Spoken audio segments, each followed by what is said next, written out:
So over here on the side, you can see that I got the sidebar apps right here. And these are the ones that are default. So if I were to go around and click on Office 365, then it opens up the Office 365. You can go around and unpin the sidebar as well. And what happens is that you can see that the page right here actually flows through. But if I were to go around and pin it, then you can see that the page is pushed through right here.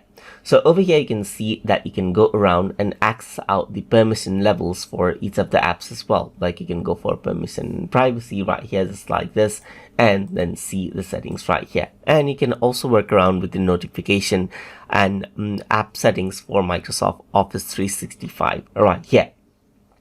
So let me just go around over here, and you can also go around for search right here in Office 365 and search for different elements that you have. Let me just go around and close it out. So whatever you have right here, like let's say for example, if I were to go to tools, then you get its own settings, as you can see right here, just like this. So you can go around and pin it and so forth.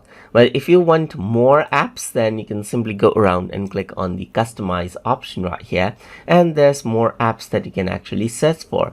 Let's say for example, there's a Wikipedia right here. So if I were to go around and click, then you can see that this particular sidebar app has been opened up, and there's Wikipedia right over here. You can go around and click on plus button, and over here you can see that there's Pixabay as well, just like this, for free photos.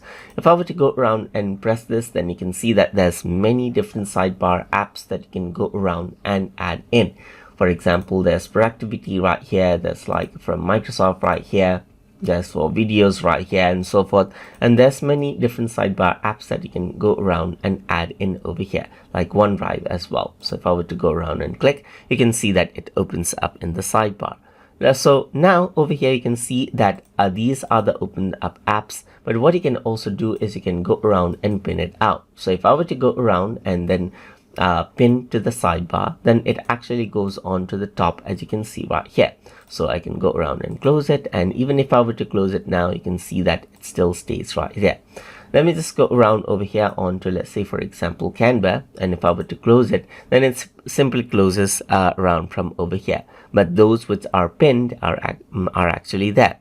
Let's say I want to unpin the Pixabay, so I can simply go around and right click and then click on remove from sidebar, and that will be removed. And that is how you can open and pin sidebar apps inside of Microsoft Edge. So I hope you guys learned something as always. And as always, please like, comment, share, and subscribe.